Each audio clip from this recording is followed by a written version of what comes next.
Today I want to start with a sentence I hear a lot in boardrooms, in meetings.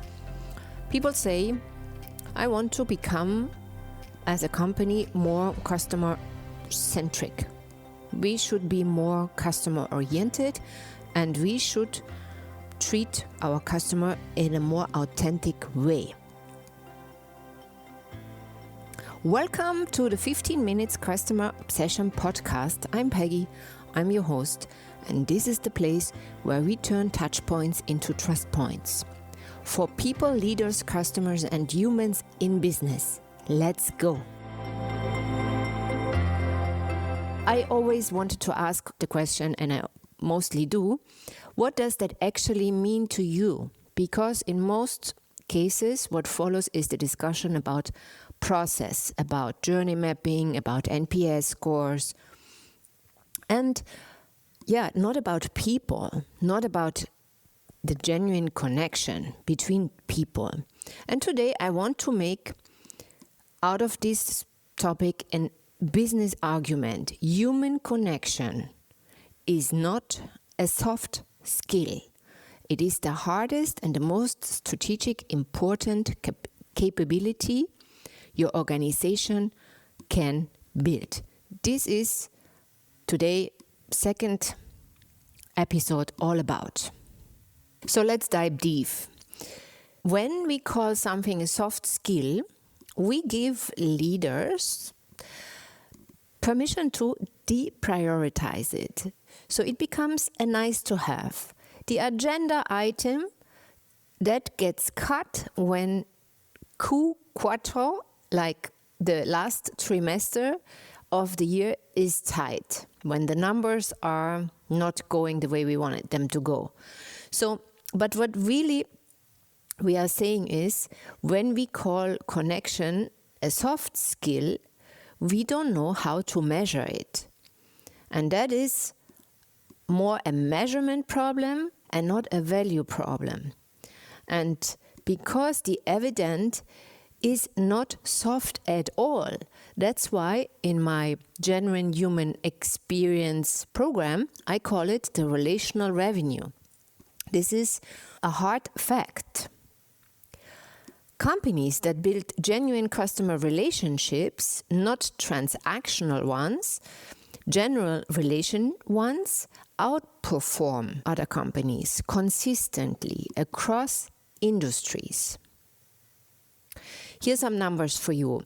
Watermark Consulting tracked this for 16 years, and they say customer experience leaders outperform companies from S&P 500 more than 260 points.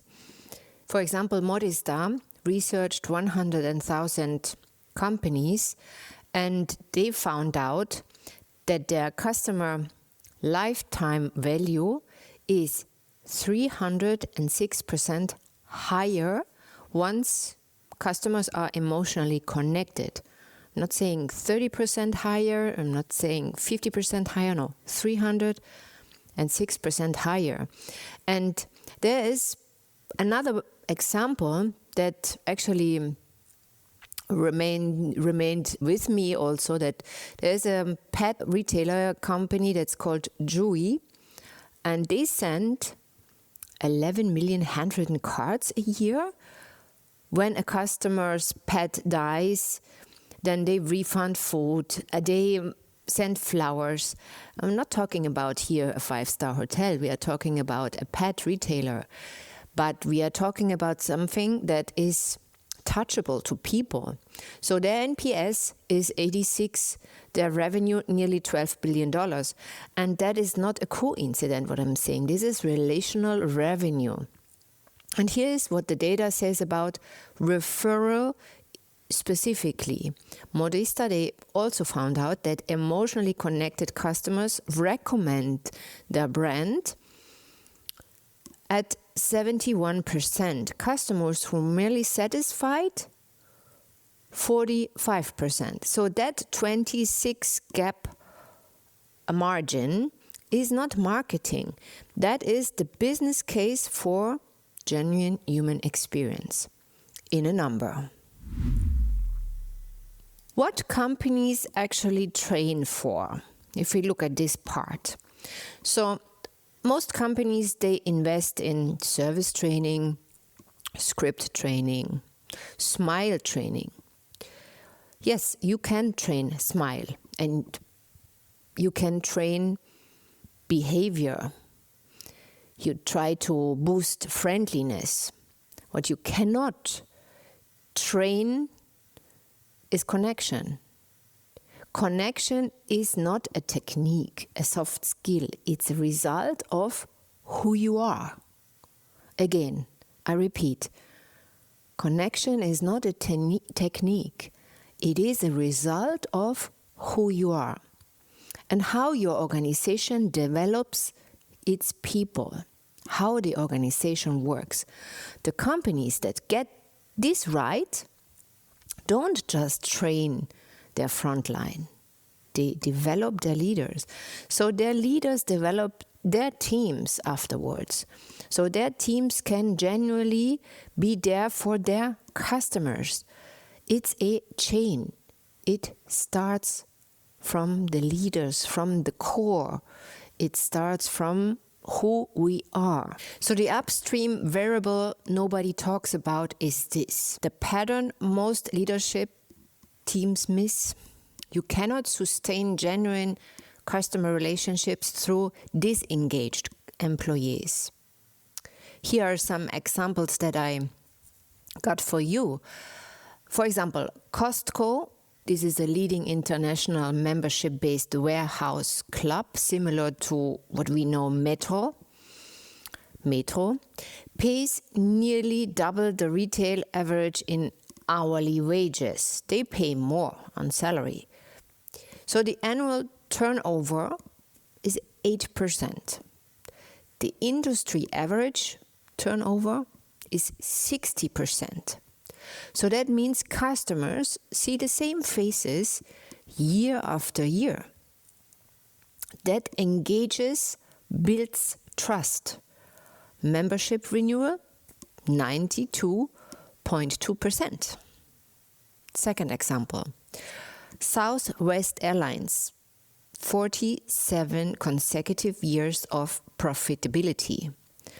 Even after deep crisis of 9/11, when every other airline laid off workers, Southwest kept everyone. And the CEO said, competitors can buy all the physical things. The things you cannot buy are dedication, devotion, and loyalty. And Gallup actually confirmed the math. Companies with engaged workforces are 21% more profitable. I was getting for you here some examples besides the luxury hospitality. Of course, that is my background. This is where I'm coming from. But other sectors, other industries are using the same models and it's paying off. The chain runs in one direction. Engaged employees, genuine service, and human connections with customers. You can't skip a step. That's evident. So distance to the customers in organization doesn't happen on purpose. It accumulates. So meetings replace conversations, reports replace listening, KPIs replace understanding. And one day you realize you are no longer know who your customers actually are. The reset starts with one question. When did I last have a real conversation with a customer or with an employee also? Not a satisfaction survey and not a how are you? Fine, thank you. Not a focus group.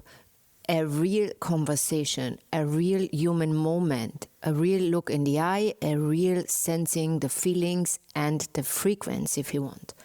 So if you can't remember, that is the answer. Human connection is not soft.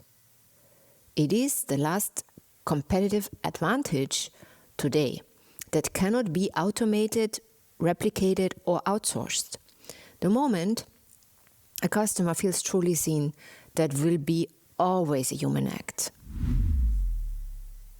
Human or hype? This week, corporate empathy training programs.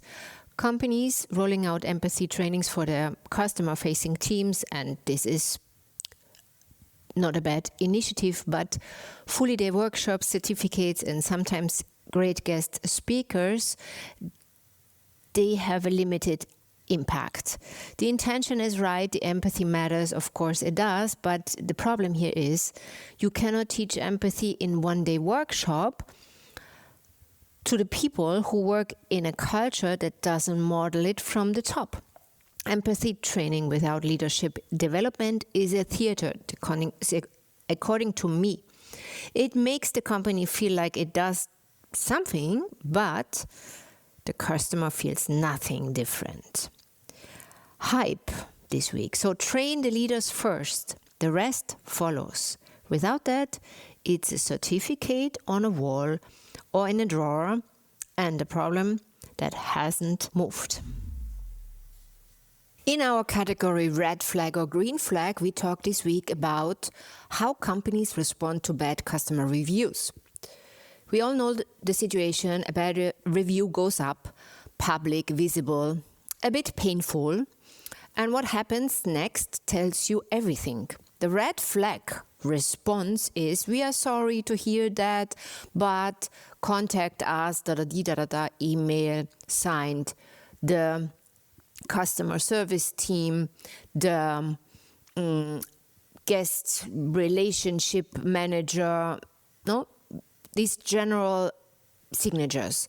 And what makes it worse is AI is now writing those responses at scale, faster, more polished, more perfect, zero human feeling involved. And the response, also without names, is actually, I don't care much. So, red flag here, the template answers, whether written by a person or a generated AI, this tells the customer one thing: you are not worth our time. And the green flag scenario, of course, answering all positive and neutral reviews and give the information, the feelings, and be authentic and say, I read what you wrote. I'm here, use your name, don't be generic, and yes, write also something that leaves something for the person who wrote it. No? And at this moment, I want to also tell you that in one of the episodes, I will go deeper into exactly this topic and share with you also the latest Harvard researches on exactly this topic. What effect it has to answer on positive reviews instead of negative reviews, and what you really should do. We will talk about the underestimated effect of the customers who are saying something really nice and that they often get completely ignored, and all the focus is on the negative responses and reviews. And this gap nobody is talking about out loud enough. That's why I make it an episode for you, and that's why you should subscribe to 15 minutes of customer obsession, of your podcast and your time for your customers. And the last questions of this week's episode is for you. Let's say if your most loyal customer had to describe the feeling of doing business with you, what word would they say? And is that the word you want them to say? This was episode 2 of the new season here at 15 Minutes Customer Obsession. And if this episode was something that stayed with you, subscribe now and send it to someone who needs to hear what we talked about. AI is great, but humanity is the driving force. Thank you for being with me here. See you next Tuesday.